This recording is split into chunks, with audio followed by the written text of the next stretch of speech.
Hello friends, welcome to our channel School Prep. This is the third part of chapter 2 Components of Food. The next nutrient is minerals. Minerals are also essential for our body like vitamins. Mineral भी vitamin की तरह हमारी body को healthy रखने के लिए बहुत important role निभाते हैं. देयर फंक्शन इनका फंक्शन क्या क्या है? हमारी बोन्स को स्ट्रॉन्ग रखना और बोन्स का फॉर्मेशन करना. Same like formation of teeth and strong teeth को स्ट्रॉन्ग बनाना और टीथ का फॉर्मेशन करना.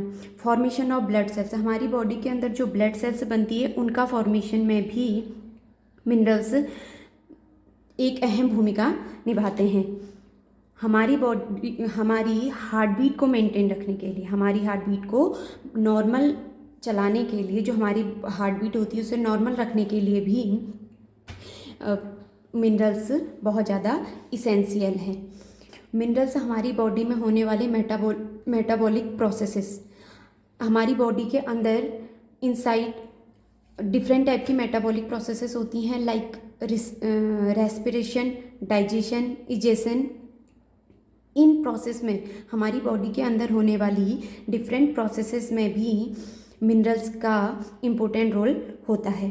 मिनरल्स को 2 टाइप्स में डिवाइड किया गया है, कैटेगराइज किया गया है.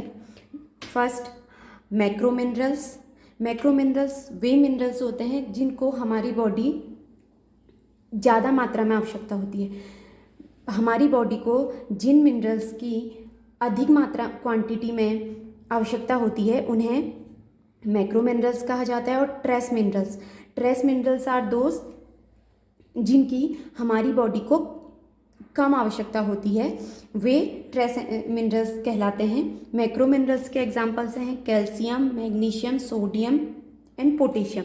और ट्रेस मिनरल्स वे मिनरल्स जिनकी बॉडी को कम आवश्यकता होती है वे हैं Fe, zinc and iodine. Food rich in minerals. तो कौन कौन से फूड हैं जिनमें बहुत ज़्यादा मात्रा में मिनरल्स पाया जाता है? डिफरेंट टाइप मिनरल्स जिन फूड आइटम्स में हमको मिलते हैं, जैसे उसके एग्जांपल है. फर्स्ट हमने मैक्रो मिनरल पढ़ा था कैल्शियम. तो कैल्शियम हमें कहाँ से मिलता है? डेयरी प्रोडक्ट से. डेयरी प्रोडक्ट वे प्रोडक्ट जो दूध के बने होते हैं, दूध से बनते हैं, लाइक मिल्क, चीज़, इसमें हमें कैल्शियम मिलता है. Fe, आयरन कह सकते हैं जिसे आप. ग्रीन लीफी वेजिटेबल्स, जो आपकी हरे पत्तेदार सब्जियां होती हैं, हरी सब्जियां होती हैं, उनमें बहुत ज़्यादा मात्रा में आयरन पाया जाता है, लाइक स्पिनिच, ब्रोकली. आयोडीन हमें फिश से मिलता है. एंड आयोडाइज्ड साल्ट, जो हम नमक लेते हैं घर पे, अगर वो आयोडीन युक्त है तो उसमें बहुत ज़्यादा मात्रा में आयोडीन पाया जाता है. मैग्नीशियम हमें फिश से और सीरियल्स, जो अनाज होते हैं, उनसे मिलता है. पोटेशियम सिट्रस फ्रूट, जो खट्टे फ्रूट होते हैं, सिट्रस फ्रूट जैसे ऑरेंजेस, लेमन, इनसे हमें क्या मिलता है? Potassium. Phosphorus cereals, pulses and milk. Cereals से, पल्सेस से और मिल्क से हमें फॉस्फोरस मिलता है. अगर हम मिनरल्स हमारी खाने में सही रूप में नहीं होगा, अच्छी क्वांटिटी में नहीं होगा, जितना अमाउंट उसे चाहिए खाने में, जितने प्रपोर्शन में, जिस अमाउंट में उसकी आवश्यकता है, अगर वो आवश्यकता पूरी नहीं हुई तो उसकी कमी हो जाती है. तो उस मिनरल्स की कमी से कुछ रोग होते हैं, उन रोग के बारे में हम डिस्कस करेंगे. जैसे फास्फोरस और कैल्शियम. फास्फोरस और कैल्शियम अगर हमारी खाने में, हमारे फूड आइटम्स में उचित मात्रा में नहीं है, जित अमाउंट में उन्हें होना चाहिए उस अमाउंट में नहीं है, तो उससे बच्चों में रिकेट्स हो सकता है. रिकेट्स में क्या होता है? हड्डियां बहुत कमज़ोर हो जाती हैं, पैरों की हड्डियां टेढ़ी मेढ़ी हो जाती हैं. और ऑस्टियोपोरोसिस इन अडल्ट्स में, बड़ों में भी वही बोन्स बहुत ज़्यादा वीक हो जाती हैं. और आयरन की कमी से, Fe की कमी से एनीमिया रोग हो सकता है. एनीमिया जिसमें खून की बहुत ज़्यादा कमी हो जाती है, रक्त अल्पता भी बोलते हैं इसे. Next one is iodine. अगर आपके खाने में आयोडीन उचित मात्रा में नहीं है तो उससे गॉइटर यानी घेंघा रोग हो सकता है. घेंघा रोग क्या होता है? जिसमें आपके नेक के अराउंड, नेक के चारों ओर कुछ भाग, जो नेक के चारों ओर का भाग है वो क्या हो जाता है, फूल जाता है, सूज जाता है, स्वेलिंग आ जाती है उसमें। और जो बच्चे होते हैं उनमें मेंटल डिसेबिलिटी आ सकती है। आयोडीन की कमी अगर हो गई तो उससे कौन सा रोग होता है, घेंगा। Next one is sodium. Sodium की कमी से मसल्स वीकनेस, आपकी जो मसल्स हैं बहुत ज़्यादा वीक हो सकती हैं और पैरालिसिस की समस्या हो सकती है। Mg यानी मैग्नीशियम, मैग्नीशियम से भी क्या होता है, आपकी मसल्स बहुत ज़्यादा वीक हो सकती हैं। The next component of the food is roughage और डाइटरी फाइबर्स। रफेज को ही डाइटरी फाइबर्स भी बोला जाता है। रफेज हमें केवल प्लांट से मिलते हैं और वो प्लांट फूड का, हमारे फूड का एक ऐसा पोर्शन है जो अनडाइजेस्टेबल होता है। The portion of the food plant that do not provide any nutrients to our body but help in digestion is called roughage. ये केवल हमें प्लांट फूड होगा, केवल हमें प्लांट्स से मिलता है और ये हमें किसी भी प्रकार का न्यूट्रिशन प्रोवाइड नहीं करता है, बट फिर भी ये हमारी बॉडी के लिए, हमारे खाने में बहुत ज़्यादा इम्पोर्टेंट होता है। क्यों? हमारी बॉडी में जो इजेशन की प्रक्रिया होती है, यानी हमारी बॉडी का जो अनडाइजेस्टेबल फूड होता है उसको बॉडी से बाहर निकालने की जो प्रोसेस होती है उसे बोला जाता है egestion, removing of undigestible food. Body से अनडाइजेस्टेबल फूड का रिमूव होना इजेशन कराता है, और जो फूड हमारी बॉडी में डाइजेस्ट नहीं होता है उसे हम स्टूल्स के रूप में बाहर होता है हमारी बॉडी से, और रफेज इसी स्टूल्स को सॉफ्ट बना देता है। अगर स्टूल सॉफ्ट नहीं होंगे तो हमें इजेशन की प्रोसेस में डिफ़िकल्टीज आएंगी, और इजेशन की प्रोसेस को इजी बनाने के लिए रफेज की आवश्यकता होती है। रफेज इम्पोर्टेंट तो है ये, इसके अलावा इसके कुछ ड्रॉबैक्स भी हैं। मेन इसका ड्रॉबैक ये है कि रफेज एक तो अनडाइजेस्टेबल होता है, नेक्स्ट ये कोई भी हमें किसी भी प्रकार का न्यूट्रिशन प्रोवाइड नहीं करता है। इसमें बहुत ज़्यादा मात्रा में कैपेसिटी होती है, जो आपके इंटेस्टाइनल गैस होती है, इंटेस्टाइन में गैस प्रोडक्शन की इसमें बहुत ज़्यादा कैपेसिटी होती है। तो रफेज के कारण आप में बहुत ज़्यादा मात्रा में गैस भी हो सकती है। तो ये बेनिफिशियल भी है और इसके डिसएडवांटेज भी हैं। रफेज 2 टाइप्स का होता है, soluble roughage and insoluble roughage. Soluble roughage जो आपके वाटर में आसानी से सॉल्यूबल हो जाए, घुल जाए, और इनसॉल्यूबल जो वाटर में आसानी से घुल नहीं सकता। सॉल्यूबल रफेज के उदाहरण हैं, एग्जाम्पल्स हैं apple, strawberry, peach and rice, beans, citrus fruit.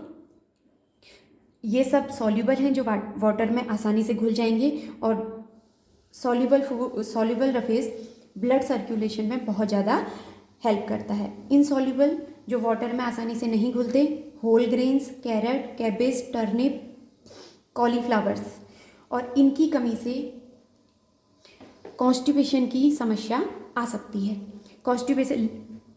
Constipation जब बॉडी में कब्ज जम जाता है, यानी ईजीली हमारा अनडाइजेस्टेड फूड हमारी बॉडी से ईजीली रिमूव नहीं हो पाता, उसे कॉन्स्टिपेशन कहते हैं।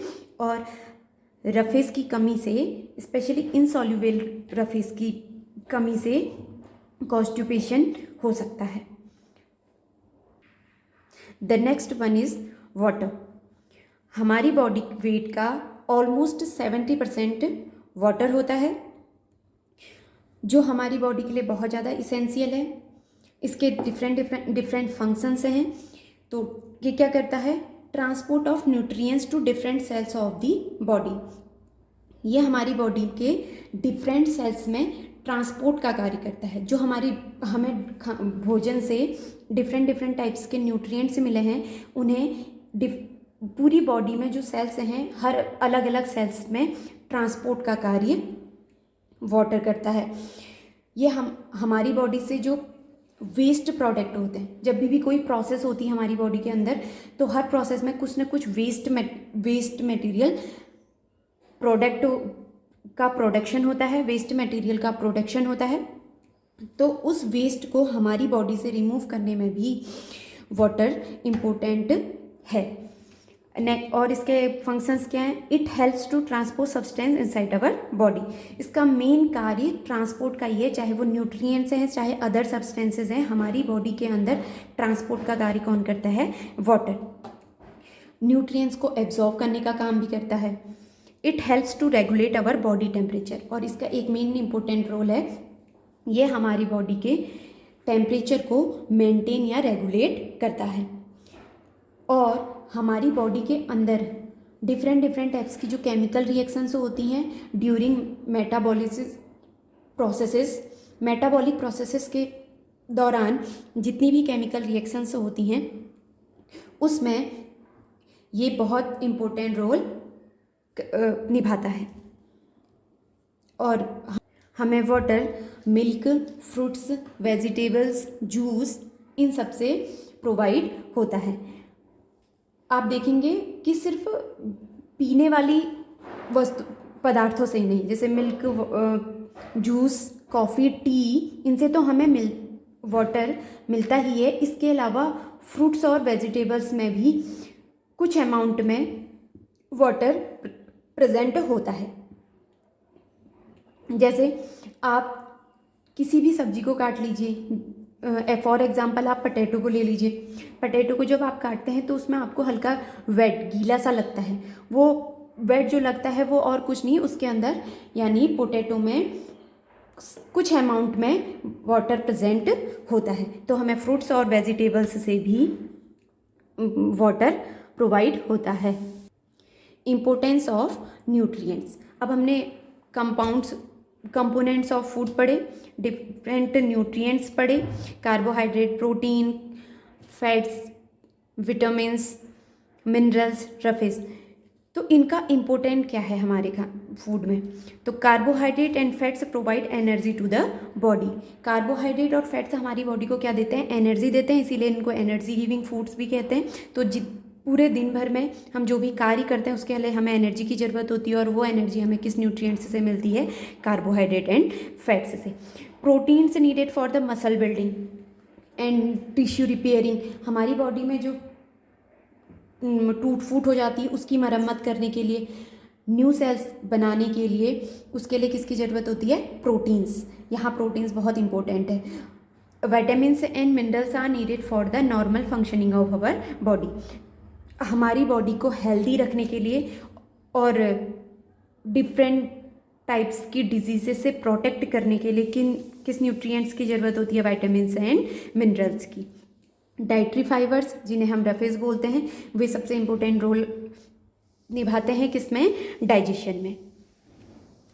Now balanced diet. Balanced diet क्या है? एक ऐसी डाइट जिसमें डिफरेंट टाइप के न्यूट्रिएंट्स क्या हो? एक एडुकेट अमाउंट में प्रेजेंट हो, यानी अलग अलग प्रकार के सभी न्यूट्रिएंट्स जिस डाइट में पाए जाते हैं उस डाइट को क्या बोला जाता है?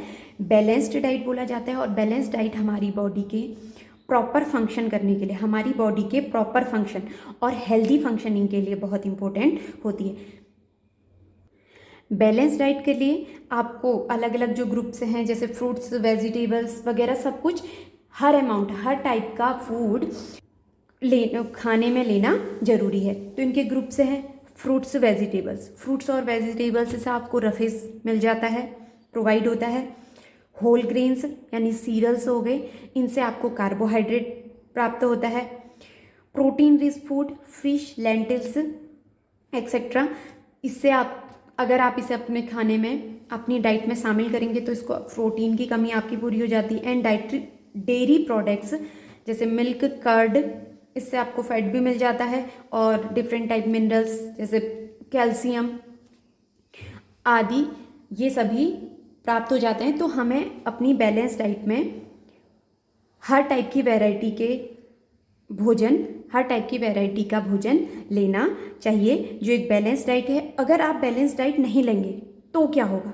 अगर आप सही से अच्छी बैलेंस डाइट नहीं लेंगे, यानी सिर्फ प्रोटीन ही प्रोटीन लेंगे, कोई एक न्यूट्रिएंट उसमें नहीं लेंगे, जैसे कार्बोहाइड्रेट नहीं लेंगे अपनी डाइट में, वेजिटेबल्स नहीं लेंगे, फैट्स नहीं लेंगे, अगर आप कोई ना कोई ऐसा न्यूट्रिएंट्स जिसकी पूरी तरह कमी हो जाए तो क्या होगा, तो हमारी बॉडी में उसकी कमी हो जाएगी और उस कमी से हमारे क्या हो जाएंगे, कुछ हमारे शरीर में डिजीजेस हो जाएंगी, रोग हो जाएंगे।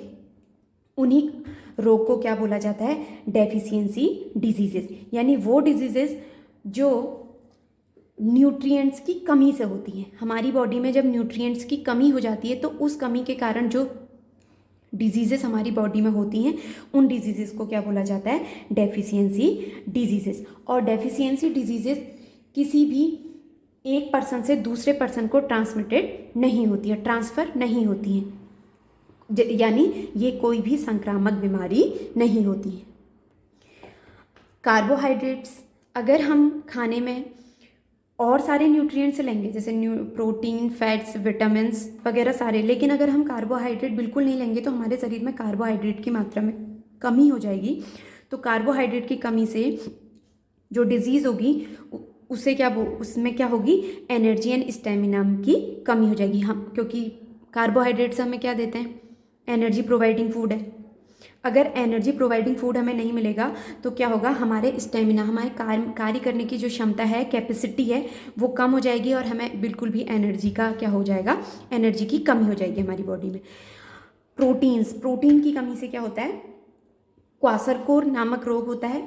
ये क्वाशरकोर जनरली जो चिल्ड्रंस, बच्चे होते हैं स्पेशली रूरल एरिया में, उन चिल्ड्रंस में होता है। और अंडर 5 ईयर, 5 साल से कम के बच्चों में ये रोग नॉर्मली पाया जाता है और ये प्रोटीन की कमी से होता है। अगर आप अपने डाइट में प्रॉपर दालें नहीं ले रहे हैं या फिशेस, जिनसे भी हमें प्रोटीन मिलता है, अगर प्रोटीन की कमी हो जाती है हमारी डाइट में तो उसमें क्या हो जाता है, क्वाशरकोर रोग होता है। और इसमें क्या इसके सिम्टम्स क्या हैं, जो आपका बेली है, पेट है, वो पॉट लाइक, लार्ज, बहुत बड़ा पॉट लाइक स्ट्रक्चर बन जाता है।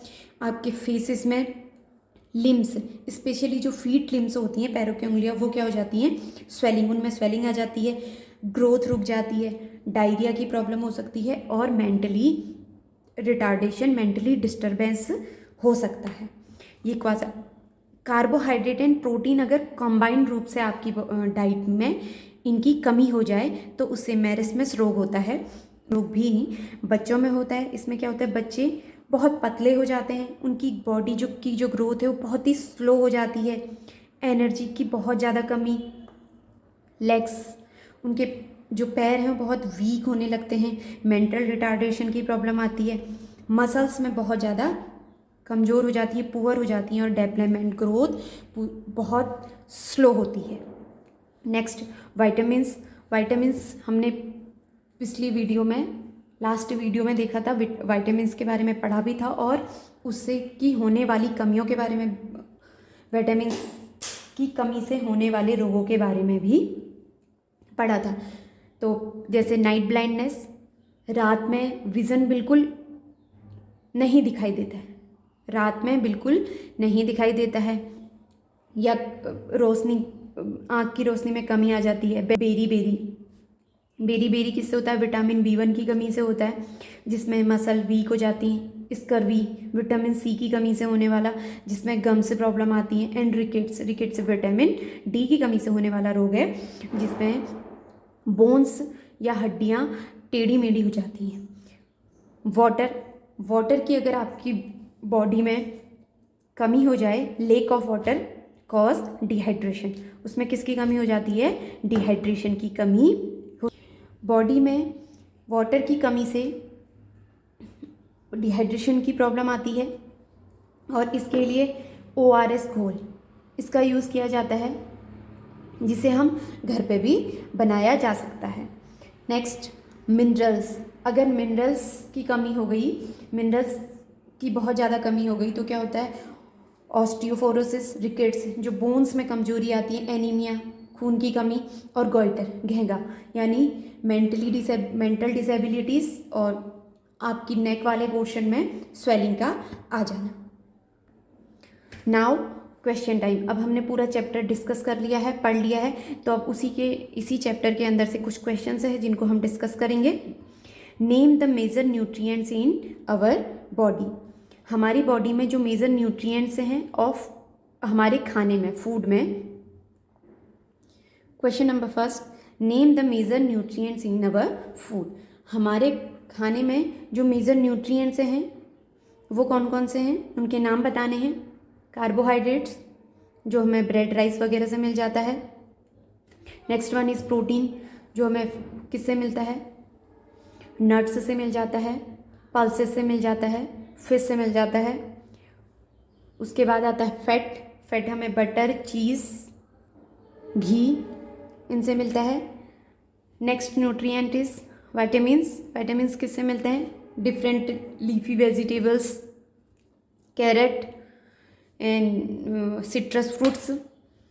और कौन कौन से हैं, और क्या हैं, मिनरल्स, मिनरल्स किससे मिलते हैं हमको, कैल्शियम, जैसे मिनरल्स का एक उदाहरण है कैल्शियम, वो मिलता है हमें मिल्क से, लीफी वेजिटेबल्स से भी मिल जाते हैं। और next one is roughage, roughage important है, जो डाइट्री फाइबर्स भी कहलाता है, वो हमें फ्रूट्स एंड वेजिटेबल से प्रोवाइड होता है। Question number 2, name the following, आपको लिखना बताना है the nutrients which mainly give energy to our body. उस न्यूट्रिएंट्स के बारे में उस न्यूट्रिएंट्स का नाम बताना है जो हमारी बॉडी में क्या देता है, एनर्जी गिविंग करता है। एनर्जी गिविंग फूड, तो हमने क्या बोला था, carbohydrate and fats. Energy giving food क्या है, कार्बोहाइड्रेट एंड फैट्स। कार्बोहाइड्रेट और फैट्स हमारी बॉडी को क्या करते हैं, एनर्जी प्रोवाइड करते हैं। Next one is the nutrients that are needed for the growth and maintenance of our body.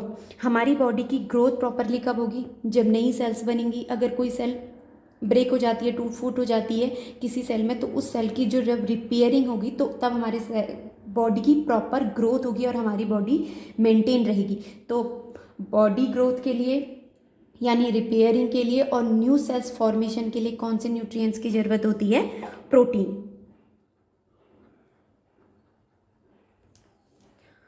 अब vitamin required for maintaining good eyesight, हमारी आंखों की रोशनी के लिए कौन सा विटामिन है जो बहुत ज़्यादा इंपॉर्टेंट है, रिक्वायर्ड है, vitamin A.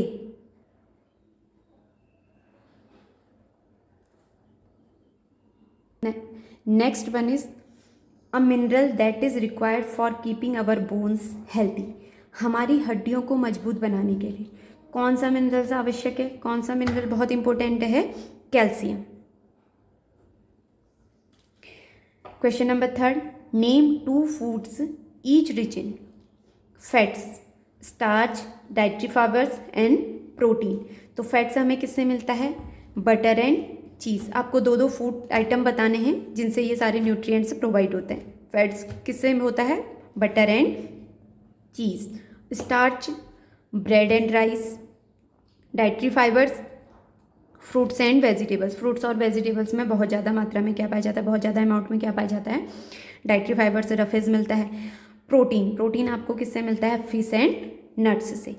The question number 4, tick the statement that are correct है, जो करेक्ट है आपको उसको टिक करना है, या आप जो करेक्ट है उसे ट्रू और जो गलत है उसे आप फॉल्स लिख सकते हैं। By eating rice alone we can fulfil nutritional requirement for our body, जो हमारी बॉडी है उसके लिए हम केवल अगर राइस, ओनली राइस लिखा है इसमें, राइस अलोन, यानी हम केवल राइस से क्या मिलता है हमें, कार्बोहाइड्रेट। अगर हम केवल कार्बोहाइड्रेट ले तो क्या हमारी बॉडी में पूरी तरह न्यूट्रिशन मिलेगा हमें, क्या हमारी बॉडी को पूरा न्यूट्रिशन मिलेगा, नहीं। हमें इसीलिए बैलेंस डाइट होती है। बैलेंस डाइट में सारे जितने भी न्यूट्रिएंट्स हैं सबको लेना जरूरी है, तो ये क्या हो जाएगा, false. Deficiency diseases can be prevented by eating a balance diet.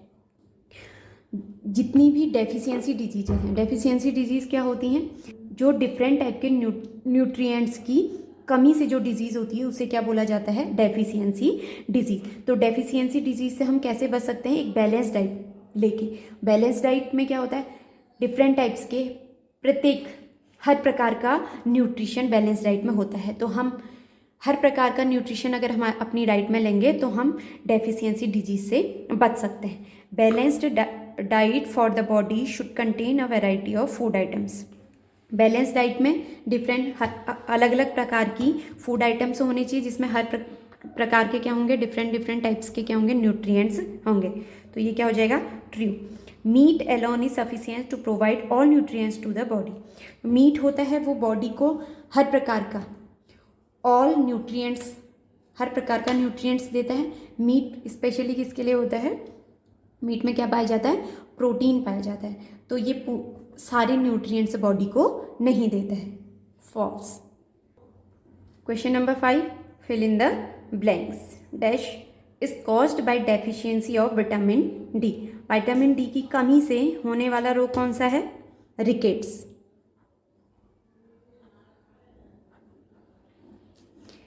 Deficiency of ash causes a disease known as beriberi. तो कौन सी ऐसा विटामिन है या कौन सा ऐसा न्यूट्रिएंट्स है जिसकी डेफिशिएंसी से बेरीबेरी डिजीज होती है? कौन सा है? Vitamin B1। Vitamin B1। Deficiency of vitamin C causes a disease known as. Vitamin C की कमी से होने वाला रोग scurvy. Night blindness is caused due to deficiency of in our food. हमारे खाने में किस न्यूट्रिएंट्स की कमी हो जाएगी जिसकी वजह से नाइट ब्लाइंडनेस, रतौंधी रोग होता है? कौन सी? Vitamin A. तो हमने इस चैप्टर पे डिफरेंट टाइप्स के न्यूट्रिएंट्स पढ़े, कंपोनेंट्स ऑफ फूड पढ़े। तो आप देख सकते हैं कि आपको पता है अच्छे से, आप लोगों को अच्छे से पता है कि हमें कैसी डाइट लेनी चाहिए और हम कैसे हेल्दी रह सकते हैं। हमको अपनी डाइट में कौन कौन से डिफरेंट टाइप की वैराइटीज़ लेनी चाहिए। सिर्फ एक ही प्रकार का खाना नहीं खाना चाहिए, उसमें हमें ऐसे फूड आइटम्स इंक्लूड करने चाहिए हम अपनी डाइट में जिससे हमें कार्बोहाइड्रेट भी मिले, प्रोटीन भी मिले, फैट्स भी मिले, मिनरल्स एंड वाटर, सारे टाइप के न्यूट्रिएंट्स मिलें ताकि अब हम एक हेल्दी लाइफ जी सकें। तो आज ये चैप्टर कंप्लीट हुआ। नेक्स्ट वीडियो में हम नेक्स्ट चैप्टर को डिस्कस करेंगे। Thank you for watching. See you in next video.